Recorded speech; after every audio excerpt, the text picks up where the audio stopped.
You're going to want to get to know who this man is because if we play our cards right, he's going to be the next biggest voice in philosophy in this country. And it's, as I forget if we touched on this last time or not, but Albert Camus, who's a French existentialist, a philosopher, kind of mid-century, said that there's only one philosophical problem out there: is to continue on, to accept everything as it is, cancer in 3-year-olds, the most terrible atrocities that there is out there. You accept that and you keep living, or you don't. And there's really, at the end of the day, only one problem out there. So. Yeah, By continuing on, you're sort of in compliance, at the very least, with everything. So indeed. Well, yes, I think there's a lot of reasons not to continue on.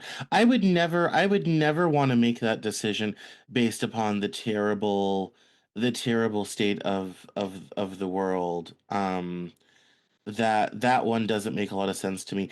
I think there's a lot of personal reasons why people don't go on, and you kind of see that with some of the more um public suicides, your Anthony Bourdain, your Robin Williams, even people like Alexander McQueen, um, and and so that yeah, there's yeah, I think the fact that the world is harsh and cruel and unforgiving, I think is something most people can accept until that cruelty reaches their address.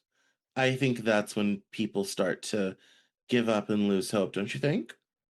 yeah, I mean, I think that's true. I don't think a whole lot of people. I think people, generally speaking, use those external difficulties as something more of uh, I hate to say but just an added layer.